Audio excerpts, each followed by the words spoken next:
অনবদ্য এক তরুণ, চারপাশে সবাই বলছে অসম্ভব, কিন্তু তার লক্ষ্য একটাই, ভারতের জার্সি চাপিয়ে দেশকে গৌরব এনে দেয়া। সেই লড়াইয়ের গল্পই চান্দ চ্যাম্পিয়ন, আর সেই গল্পকে পর্দায় বিশ্বাসযোগ্য করে তুলে ক্যারিয়ারের সবচেয়ে বড় স্বীকৃতি পেলেন কার্তিক আরিয়ান।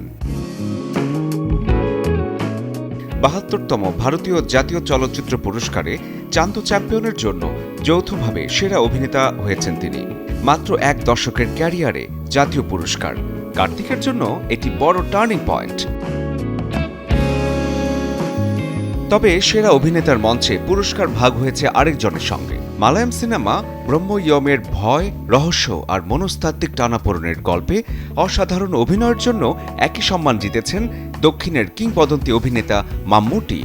৫ দশকেরও বেশি সময় ধরে অভিনয় করে চলা এই তারকা আবারও প্রমাণ করলেন, অভিজ্ঞতা অর্জনের যেন শেষ নেই। সেরা অভিনেতার খেতাব ভাগ হলেও সেরা অভিনেত্রীর পুরস্কার কিন্তু ভাগ হয়নি। সেটি একাই হাতে তুলে নিয়েছেন ইয়ামি গৌতম। আর্টিকেল 370 সিনেমায় একজন গোয়েন্দা কর্মকর্তার ভূমিকায় তার অভিনয় বিচারকদের নজর কেড়েছে।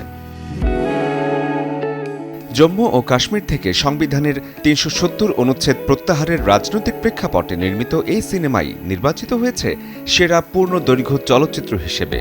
অর্থাৎ একই সিনেমা এনে দিল দুটি বড় জাতীয় সম্মান, আর ইয়ামির ক্যারিয়ারেও যোগ হল প্রথম জাতীয় চলচ্চিত্র পুরস্কার। শনিবার বিজয়ীদের নাম প্রকাশ করেছে ভারতের তথ্য ও সম্প্রচার মন্ত্রণালয়। ২০২৪ সালে মুক্তিপ্রাপ্ত ছবিগুলো থেকে বেছে নেওয়া হয়েছে এবারের সেরাদের।